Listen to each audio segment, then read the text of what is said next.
Two Ugly Nerds podcast. Welcome to the What's going on, guys? Welcome to another episode of Two Ugly Nerds Shorts. I'm your host, Derek, the podcast guy, and I'm here by myself today with just a guest, guy who's been nagging me to get on here.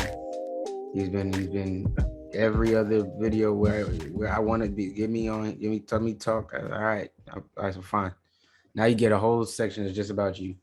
It's just about you. It's just about you. So this is your chance now. You got a lot of people. I got Nick here, right. Nick G. I'm not gonna say your last name, but Nick. What's up? What's up? What's up? I'm here for all the shenanigans. Are you? You sure? You sure? You don't like to play around a lot. Hey, we're gonna fuck around and find out. So Nick is Nick, you're a big D&D guy. You've been DMing a lot of games and stuff like that. I know I was in there, but I'm lazy. And I'll be trying to do like 100 different things at once. So I never make time for everything I really want to make time for. So it saddens me that I don't get to participate in these Discord D&D matches. These Discord D&D adventures is a better way to put it. But it sounds like they're a lot of fun. What got you want to do that? I guess the pandemic. Oh yeah, man. So I've always wanted to do D&D, but you know, it's kind of hard because when you think about D&D, can I keep it $1.50? Am I allowed to do that? All right. So when you think about D&D, you think about white boys with neck beards, right? Of course. So I didn't really, I wasn't comfortable in that kind of space to be with them. And you know, the panini pressed all of us. So I just happened to be on Twitter one day, and the Black Nerd Problems group, they're like, hey, we have a D&D group. If you want to join in. I was like, shit, let's fuck around. Okay, let's do it. So I get in there, talk to the people, wonderful people in there. They're teaching me everything I need to know. I play a couple sessions with them. I'm like, all right, I think I'm ready to, go on my own, try to figure this out myself. And, here I am now. I've been DMing for a year, actually, coming up. No, oh God, last month, August. Okay. Yeah, August was my 1 year of DMing. Okay. Yeah, man. You just have to find the space. The space is out there. You just got to find it. Yeah. I don't know if you listen, how many episodes of the podcast back you've been listening. A good episode to go back and listen to is the one we did with Brent. Shout out to Brent. Let me see if I find that episode number. I'm not sure exactly what episode number that was, but where he's a guy as well who plays a lot of D&D. But whereas, the benefit of, and I'm not that much older than you, but the benefit of you being a little younger is that you get to reap the benefits of everybody else's struggles. So as you're going through your later years in college and things like that, they're more likely to find those Black groups where they're playing D&D. When I was growing up, D&D was always one of those things I saw in the movies that I watched. I saw it on TV. Like I saw the white kids doing it. I never saw really us doing it. Every now and again, they might depict one Black character kind of around or something like that, but it wasn't often. It was not often. It was never often. Yeah, it was always the Black kid with the press and the perm with the baying. Exactly. Yeah, no. Exactly. So it was never really, it wasn't a thing that I really like associated with or knew how to really get into proximity of. You know what I'm saying? So when I went to college, and I went to Georgia Southern, so a super white college, you start meeting a lot of white people, and you start learning a little bit of shit here or there. But funny enough, the group I ran with, they didn't really, none of them really played D&D like that, or at least not openly, not with us. Maybe some of them did like secretly play D&D, or I don't know. Maybe as college, everybody didn't have their sets or wherever, everything, all their items and everything. But it was a thing that people talked about, but it wasn't anything that I remember like people being like, no, we're going to have a D&D session tonight or something like that. That was never a thing. That was never a thing for us. So a lot of guys who might be interested, like me, I was just left on the fringe kind of looking, and like Brent, he kind of just, he's the person who like just kind of stuck himself into places. I'm gonna just go to these, comic book stores, and I'm gonna go to these, game stores, and I'm gonna just see if I can get in a game, and I'm gonna just play and sit down. He's comfortable doing that. And don't get twisted, he's still definitely, a brother, but Word. he don't mind mingling and feeling comfortable in that crowd. But I understand that path isn't for everybody. So it's great that there is, more Black groups out there where you can do this. And I never even thought about it. When people started telling me they were playing D&D online, I didn't really get it, honestly, like, or playing it like virtually, just not in the same room. I didn't really get it because to me, kind of half the fun is being in the same area, and if everybody's really into it and acting out their parts and stuff, that was Yeah. part of it. So I didn't really see it as a thing. But obviously, I'm just an idiot. I don't know what the fuck I'm talking about, because online D&D is like the biggest shit in the world. They got all different types of platforms and just a million different ways you can do this shit. So I mean, and then y'all are having a blast, it seems. So I mean, yeah, Oh yeah, man. I was obviously wrong. Look, there's 1,000 ways to crack the egg. Like you said, I'm reaping the benefits of the elders, people came before me. I know that I'm standing on the shoulders of giants. I understand that, and I appreciate that. And the more you get into D&D, the more you realize, like, yeah, there's old school guys who are like, you don't need a session 0, you don't need trigger warnings, everything's cut black and white. Like, no, man, there's nuances to everything in this game. And every single like tabletop role-playing system, there's nuances. Right. And you just have to you have to find a community, for one. And two, like, online it's cool. Like, yeah, you can play with one of my players is actually in Canada right now. She's a transfer student from, I want to say, I'm not gonna do Chile like that. She's a transfer from some part of Western Africa, Okay. and she's in Ontario right now. And then one of the bros, he's in Texas, so we all play together, and that's a perk of online, using Roll20, using Discord, all that jazz.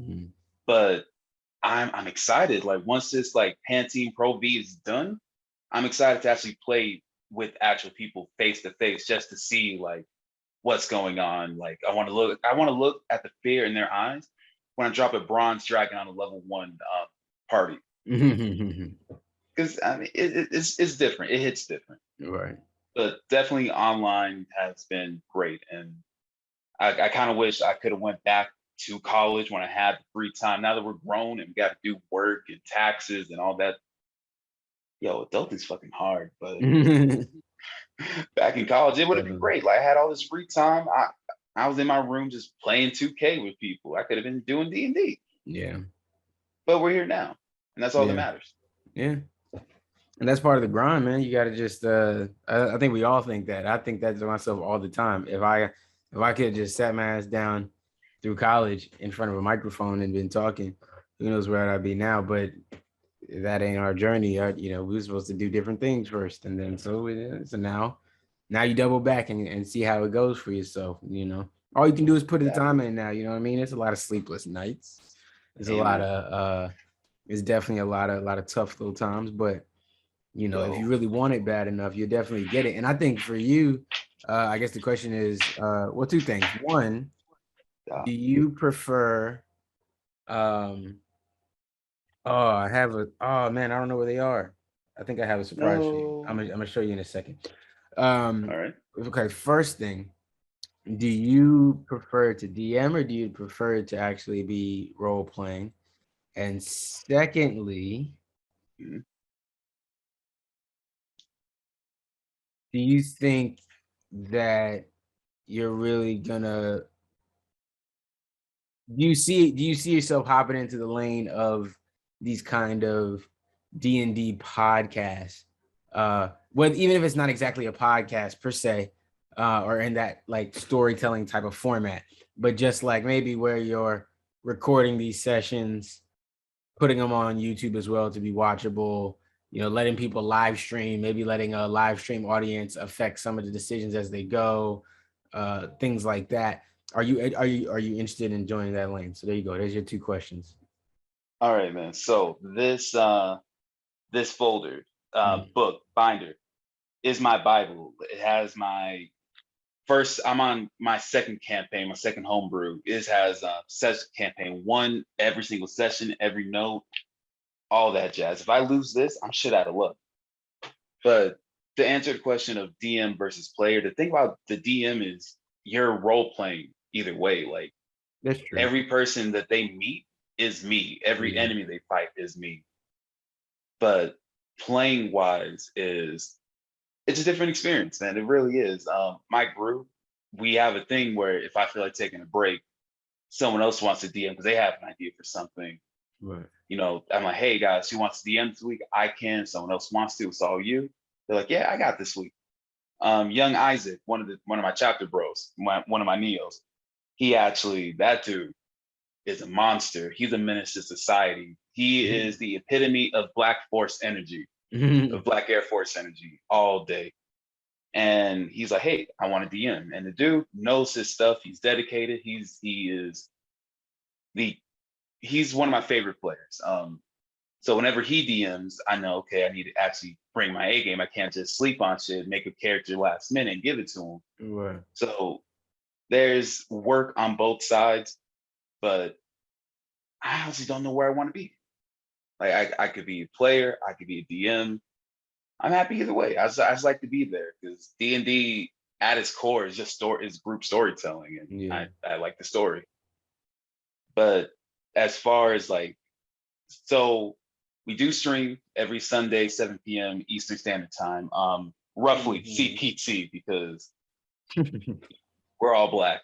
Right. And we do upload the stuff to YouTube. It's there as well to watch. The audio isn't where I want it to be, but it will be one day. As far as like live streaming and then having people, the audience, direct what happens next, I would love to do that. Matt Mercer early on in Critical Role, that's what he did. Like he live streaming and he let the audience like, hey, what do you want to throw out of next? And it's a lot. It's a lot of work. I wouldn't want to do it every time, but just like as a special thing. Like, yeah. I'm going to give you guys like 4 monsters to throw at them. You guys pick which ones, and they're going to walk into a room and let's see what happens. That'd be awesome. Yeah. But I want to get there one day. Yeah. One day. Okay. I like that. Yeah, no, that's I always thought that was interesting. You know, I don't claim to be the person who listens to a bunch of different, you know, D&D podcasts or anything like that, but I tune into them from time to time, and I always thought that was one of the more interesting aspects of just allowing the crowd to kind of affect how this story is going. I always think it's crazy too, because it's really just a story that you're playing out. It's no different than a, you know, choose your own adventure storybook, essentially, that you're kind of just playing through. And it's just, you know, with the right group, it can be fun. If you're with a bunch of boring people, then it's, you know, it's going to be lame. You're not going to understand it. You're not going to get the essence of what it is.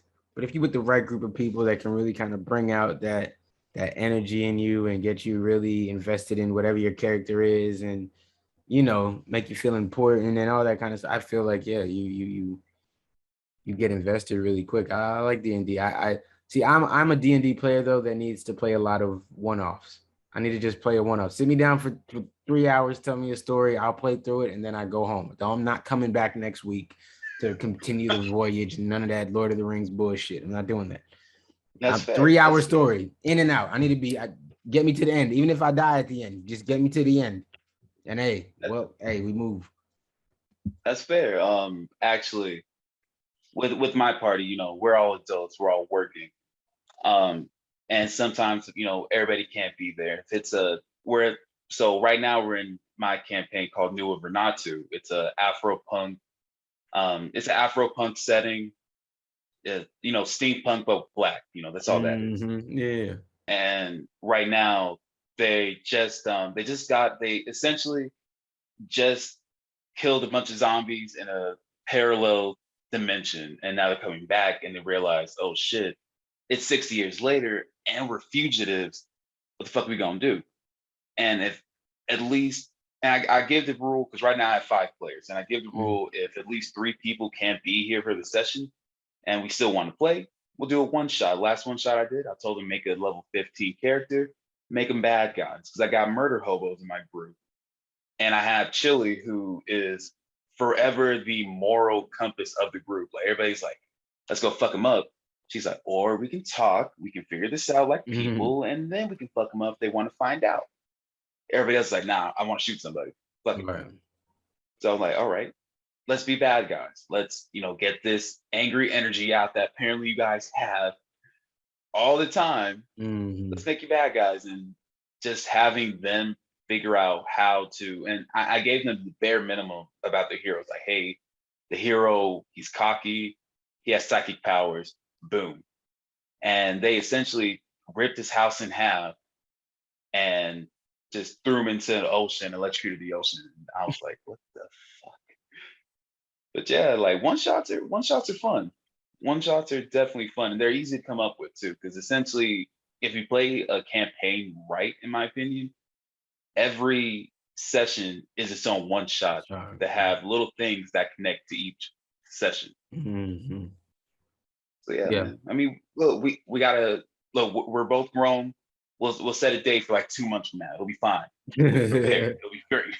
No, look. My friend Billy, he also he'll tell you because he's a DM himself too, and he writes. He does them all the time, and he's always trying to get me to come do. And we had a little group going for a little bit, but adults' lives happened, and they just haven't been able to play for a while now, which sucks. But yeah, I'm just but that's probably part of the reason why I don't like it either. It's not a knock to anybody because we all have lives, but it's just that feeling of like I don't remember what we were doing 3 months ago. Like I don't even remember how that really ended. I don't remember that whole interaction. You know what I mean? It kind of creates that disconnect a little bit from session to session if you're not able to have them really back to back. Like obviously, like you said, college would have been the ideal time because then would have been perfect. Every other night, everybody's linking up and playing D&D. Like, Yo, but that's the perfect thing about D&D though, is that, as a DM, I can give perks to people. So if one of the players like, all right, I'll take notes, but what happens in the session, I just happen to slide that person inspiration.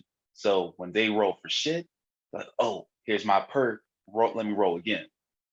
So it's a little like D&D itself sets itself up to be able to run 4 years. As long as you have someone dedicated to the note, they can look back like, all right, last session, Boo Lee, Isaac's character, got his hand chopped off by a zombie. So now he has no left hand. Right. And that happened last month. So now this man has a robotic hand that vibrates, but it gives him concussions when he vibrates. Look, it's his fault. It's what really kind of terrible role did he get to get that? No, yo, this man, he lost his hand because he was trying to do surgery. He was trying to essentially do a what's the thing with the frogs and you cut them open to see what's inside? Yeah, dissection. Yeah, he was trying to dissect a zombie whose insides were acid. And he's like, all right, I'm gonna break his spine first. Rolled a 1. I'm like, yo, you punch too hard, your fist goes through, there's acid inside, burns your hand off. One hand. Boom. He gets back from the zombie world. I'm like, all right, I need to give you a hand back. I took your hand. I need to give you one back. It's only fair. I want things to be balanced between us. He gets a robot hand. He immediately goes in like, I want to roll investigation, see if there's a vibrate function. Rolls a 22, and that 20 plus 2. I was like, fuck. All right, there's a vibrate section. There's a vibrator button. He presses it. I'm like, okay, give me a Constitution saving throw. He rolls a 2. 15 points of force damage. You just got a concussion. So I can't let him have anything nice. Him specifically, I can't let him have anything nice. He ruins it for himself. Yeah, how shit works He's a out. monster. I mean, look, this DM is mean. Yeah, mean DM. Man. Yeah, asshole. Couldn't let him have anything. No. You know what he's gonna do next session? We have our session Sunday. I know what he's gonna do. He's gonna hug somebody. Because his man also has armor that he coats in poison.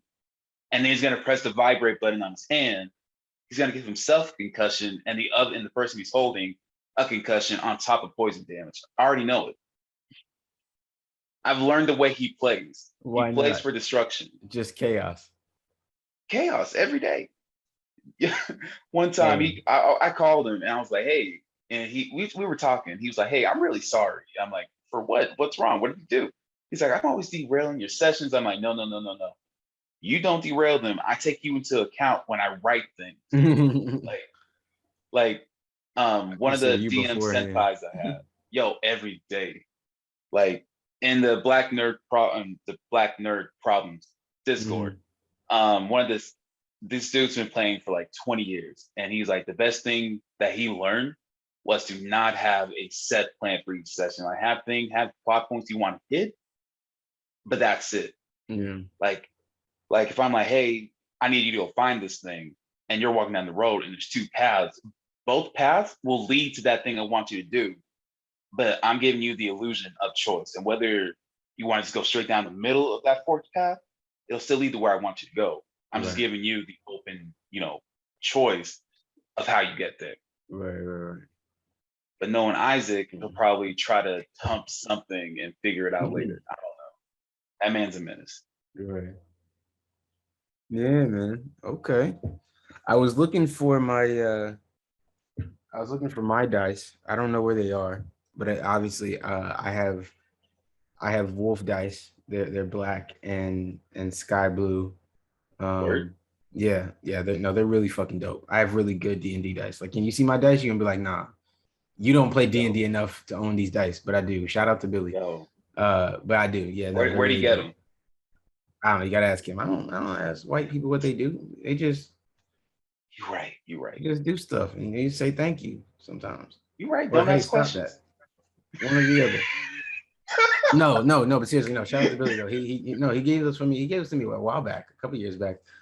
Yo, man, I'm a dice goblin, man. If it's a cool set, I want a metal set, but those things kind of expensive. Expensive. I didn't realize that. Shout out to other homegirl Patrice. She was telling us about sets that she was looking through, and when I started realizing the prices she was sharing, I was like, wait, for dice? And then I started looking up myself, and I was like, oh, it gets worse. I was like, oh, that's crazy. I didn't realize it was as deep. And now it's something that I pay attention to, because I only started to really realize it about maybe 2-3 years ago. So now these last couple cons that I've been through over the last couple of years, I've been paying more attention, and I see all the high-end dice now that are there. And I'm like, I never paid attention. I thought this was just like the weird dissection. I don't know. I didn't pay y'all no mind, and I kept moving. Mind you, there's dice over here that are hundreds of dollars in special cases, and yeah, I had no idea. Yo, but I get it. I hope Ashley doesn't watch this. I spent $50 on some dice sets one time at the comic shop. I couldn't be stopped. That's not right. That bad. It's not that bad. It's nah, not that 50, bad. 50 is a safe amount to spend. Look, let me tell you something. Though. I want to explain it. No. You don't have to explain $50. $50 you get away with. When you get up to the $100, when you go to the comic book store and you end up spending $150 on the cuff, and you still swipe the card, that's when you might have to start doing some explaining. You might have to start talking about how you're going to flip the books and how these were worth this and that. You might have to start crunching some numbers. You might have to hit up Julian. Shout out to him. I'm shouting out everybody this short. Shout out to like, baby, I swear I'll do some overtime. It's fine. It'll balance out. It's fine. You might have to do something extra to get that back. That's tough. But 50 on the come on, that's hey, but it's worth it, unless you roll some nat ones with them and then you gotta throw them away because they're cursed. I would hope not. No, that sucks. We can end on that. I will tell. We're not end completely, but I will tell my most embarrassing D&D story. Shout out to Billy again. So I'm with that same group, right? Yeah. I hop in, and it's crazy, right? Because I had just sat down, and I sat down. I think I went outside and like smoked a little bit. Got the edge off. I was just playing with dice, rolling them off and shit. You know what I'm saying? I'm hitting 20s and it's just high numbers left and right. I'm like, yo, I'm rolling dice like crazy. This is too easy, bro. These white people don't know what's about to hit them. I'm about to go crazy. So we get down to like the first thing, and we're walking through some. I don't remember the whole exact story. Billy, don't get mad at me. But we're walking through like this hallway or not a hallway, but we're outside somewhere. And there's like a corridor or something, and there's like something at the edge that we're going to attack. So everybody else is kind of like preparing to like how they're gonna go down the corridor and da da da da da. My goofy ass is like, yo, I'm gonna climb up the side of the building, I'm gonna run down, and I'm gonna jump off, and I'm gonna stab him. Game over. We good. I don't even know what y'all talking about. 20s, here we go. Boy, when I tell you, Yo. I never had a worse roll in my life. Oh, Yo, did you roll a 1? No, it wasn't a 1. It wasn't a 1, but it was like it was God. it was bad. It was like a 3 or 4. It was I couldn't understand. Like I didn't get it because I didn't even see those numbers when I was playing with the dice. When I was just throwing the dice for fun, them numbers never came up. When it mattered, that was the first number up. I was sick. I was so and sick. That's how it be. Oh my goodness, I was so sick. And they all looking at me like I'm crazy. Like and Billy, he can verify this story. They all looked at me. They didn't say it because again, I was the only black guy in the room. You gotta be a little careful with that. But they were all looking at me like, what the fuck is this dude? And they were right, because what the fuck was I doing? But I felt good about the dice roll. Yeah. I felt good about the dice roll. I don't know, man. I don't know. But I got humbled real quick. I got that quick humbling. I was like, okay, yeah, my bad. Yeah, no, I'm just gonna take 2 steps forward. Yes, please. No. Yeah, I'm real. Look, man. I'm very conservative. There's 2 rules when it comes to D&D. There's a rule of cool and the rule of dice. And the dice fucked you over. That's true. That's true. Man. That's true. I couldn't overcome the dice, man. They got me. They got me. They lured me in. They had me feeling great up until it mattered. Yeah. I trusted them and they said, nah, not this time, big fella. Nah. It hurts. Nah, it hurts. we don't trust the dice. we don't trust the dice. Nah, man, that reminded me, because the most embarrassing thing that's happened to me, it just as a person who does D&D, was I was DMing. It was the end of my first campaign. Everything led to this one moment where the party, they got to fight the big bad evil guy. He's a fairy who, fairies, the nature shit, right? This fairy was Steve Jobs. Nothing but technology. Like, if it was nature, fuck it. Nah, right. Technology. Robo Flower. Nah, better yet, Dr. Robot. He was Dr. Robotnik from Sonic 1. And Isaac, this man had an immovable rod and put it on the bad guy. An immovable rod, you have to roll, I want to say, a DC 25 to move it, because it's immovable. Yeah. But he's a fairy, and his modifier was 2 for strength. Okay. So, and this is before I learned I could fudge rolls to benefit me. Yeah. And I was like, shit, I'm rolling for shit. I can't get 25. There's no way I can get 25. So we spent the entire last session of my campaign, we spent months on just me narrating how they kept jumping my bad guy. So yeah, the end of my first session, I got jumped. Yeah, all you gotta do is lie, bro. I didn't know. Just lie. Yeah. Break all trust with all your friends and just lie to them. Nah, what you mean? Make them do shit. I rolled the natural 80. What are you talking about? Just make them do. They don't know. They don't know shit. I was trying to be a good noodle. I didn't know. And D&D Beyond, that's before that it will tell you, roll for everyone, roll for yourself. So I'm like, shit, they can see all my rolls. They couldn't see shit. I could have lied. I could have said I got a fucking 88 like you just said. Yeah, no difference. I can't tell you nothing. So yeah, man. I felt like, you remember Office Space? That printer scene? That was me. Disgraceful. Hey, man. Nah, Hey, look, it happens. And here's the thing: as more Black people get into the D&D space, you're gonna have some embarrassing moments. You gotta be willing to go out there and embarrass yourself a little bit.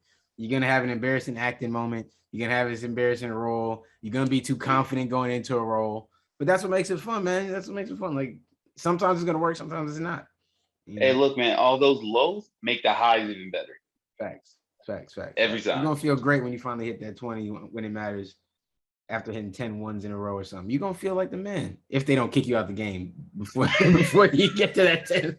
And he kill him. We killing him. Kill him next. Who turn is it? Stab him, bro. He done. Yo, sir, no PvP. We ain't doing this. Nah. Switch the game mode. I'm killing him today. Nah, man. Hey, man. Yeah, you can't be rolling too many ones on the team, man. We got to replace you quick. And Nah, one but day. cool. So where do you actually where do they actually see the streams? Are you just on Twitch? Are you on Oh yeah, man. YouTube? So right now we're streaming from Twitch. It's what the group is called Subpar Potatoes on Twitch. The whole name is Subpar Couch Potatoes. It started off with me and my wife because we're couch potatoes, but we're also kind of shit at gaming. Okay. Actually, I'm the better gamer in the house, but she's kind of shit. So together we're subpar. Okay. So yeah, so Okay. it Fair came out to enough. be Subpar Gaming Couch Potatoes. But if you look us up on Twitch, it says Subpar Potatoes. Okay. And So so far, potatoes. the Hey, y'all are goofy, man. It's funny. I like that. we try. I We like that. try. I like shit like that. Name my podcast is Two Ugly Nerds. I like that. I like weird shit like that. So yeah, I enjoy it. Hey man, look, it's Subpar catchy. potatoes.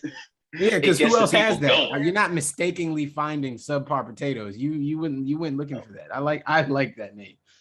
Hey, it's there. I It like gets that. people going. And nobody had that. No one had that at all. Like there's no struggle over that. Nope. Y'all don't have like a what's it called? No apostrophes or dashes nowhere. No. No.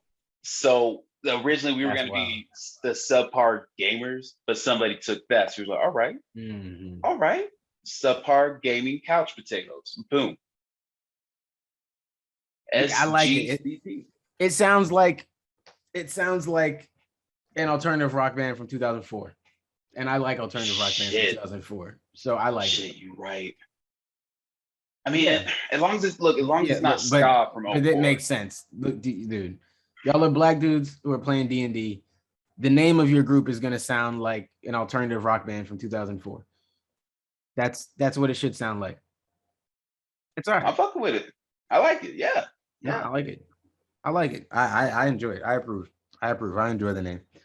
I think it's dope. But yeah, we stream every Sunday. I want to say 7 p.m. Eastern Standard Time, but it's really 7-ish. Okay. I'm not gonna flex on anybody. It's 7-ish. No, yeah.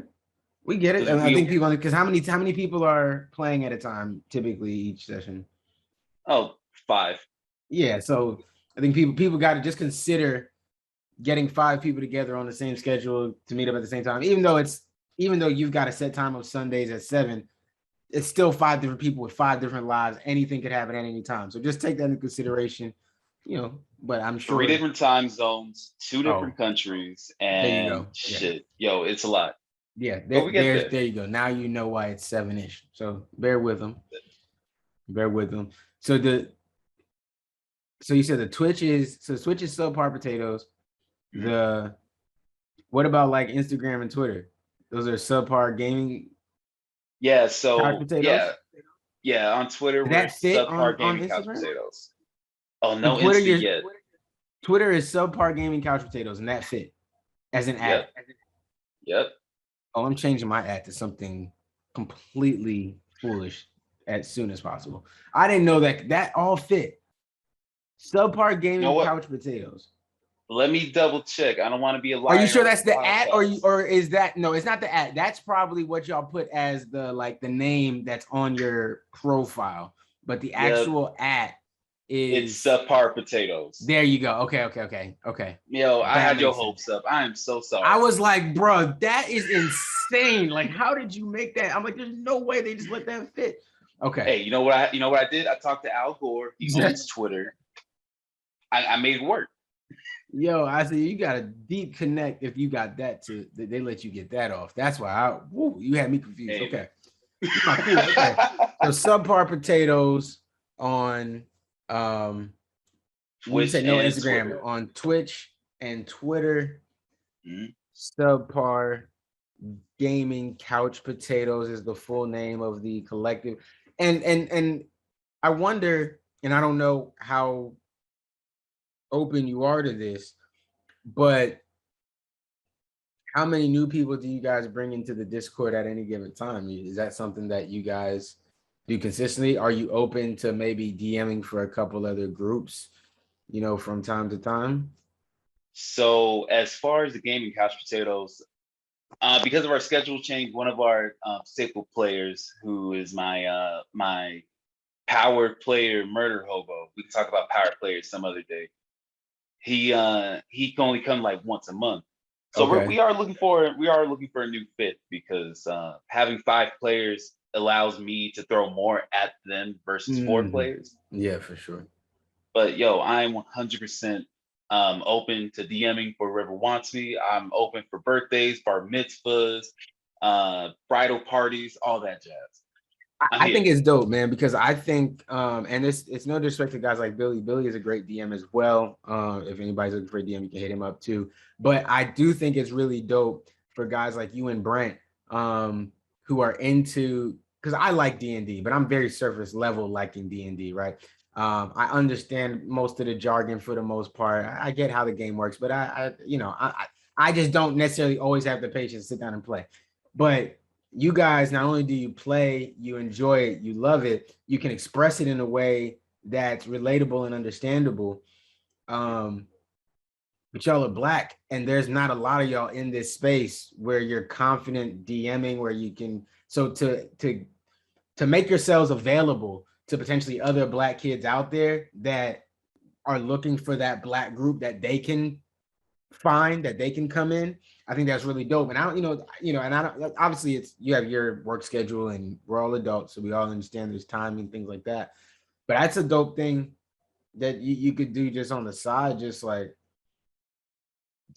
a new DM group that has nothing to do with like bros or anybody else around. Like that's just about like, hey, if you're out there and you're interested, you're a Black kid interested in D&D and you had nobody else to play with, you can't find anybody, message me. We're starting the D&D game. Like, I've got you. We're gonna do this. We're gonna walk you through this. If you got a phone or a laptop that we can sit at, then let's go. You just made a friend. Let's play some D&D. I think that's dope. I think Black people need more of that, because like you said, we walk into these comics a lot of times, and at younger ages, not now. I'm not getting intimidated walking into a comic book shop now. But as a kid, you can walk to a comic book shop and there's nobody else in there that looks like you, and there's nobody on none of those comic books that really look like you, and then the action figures really look like you, and exactly. It can be an intimidating thing to go up to those older, typically all white dudes and be like, what is this game? How do we play? Unless they're the time. And don't get me wrong, because I don't want to sound like I'm hating on white people. There are definitely some good white people out there that are gonna, hey kid, come on and look at this, and they might introduce you to the whole thing. That definitely 100%. That exists. My director at work. 100%. Like my director at work, like he is the stereotypical IFC dude, bro.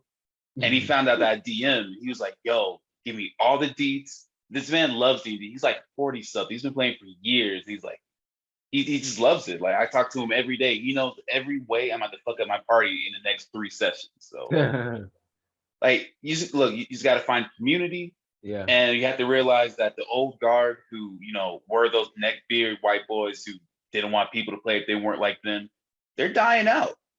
Like, yeah. It's way more inclusive. We have B-Day Walters. We have I see more women. I see more women. 100%. We have Black women, Black men. We out here. We out there. It's wonderful. That look, the old guard dying, the old heads, they're going out, new heads coming in. Mm-hmm. It'll be fine. Look, by 6th edition, we don't gotta worry about any of this. Yeah. I wouldn't put it past it. I think we're at that time now where people kind of know, just with the internet making everything so connected, you can find a group at home where you can learn and, just expand your knowledge on D&D and grow from there. So it's dope, man. I'm glad to see you out here, like a mini version. You're really just like, just to see you sprouting out and doing all the content creation. And I love it. So, hey man, look, I got a good example. So, hey, I try. Look, I bother this man all the time. It'll be 3 a.m. I'm like, yo, how do I stream? How do I add a background? I don't know this shit. Oh man, no, look, man, that's what we're here for. That's part of it, man. It's don't get me wrong. I'm not saying that everybody is going to make it big and be able to do this full time and be famous or anything like that.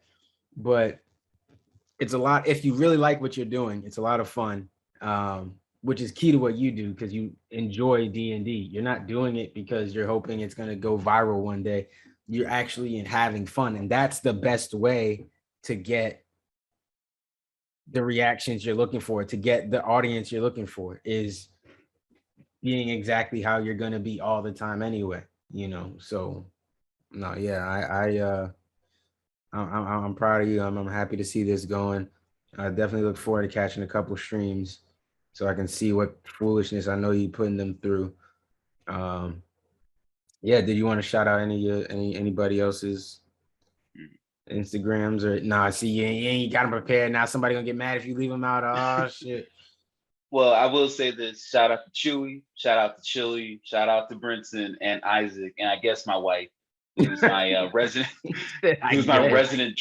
Yeah, man, I guess. I mean, I live with her. I guess I'll shout her bold, out. Man. Hey, man, shooters gonna shoot. But no, just shout out to Black Nerd Problems for being a very inclusive group and teaching me and still putting up my annoying ass. Shout out to you for helping me just figure everything out. Just, yo, at the end of the day, just help people and have fun, you know, pay it forward. Facts. I love it, man. I appreciate you having you here. Guys, I appreciate y'all for listening. Y'all go follow Nick. I'll post all his socials. All his socials would have flashed all over the screen a million times by now. They'll flash probably again here at the end. So y'all go follow him. Y'all check him out. Y'all check out that Twitch stream. Y'all make sure y'all are getting in there on these Sunday streams so y'all can see the foolishness and maybe getting some D&D yourself, see what it's all about. All right. So I appreciate y'all for listening. It's been Two Ugly Nerds. And today it's actually two of us. Look at that. Peace. Deuces.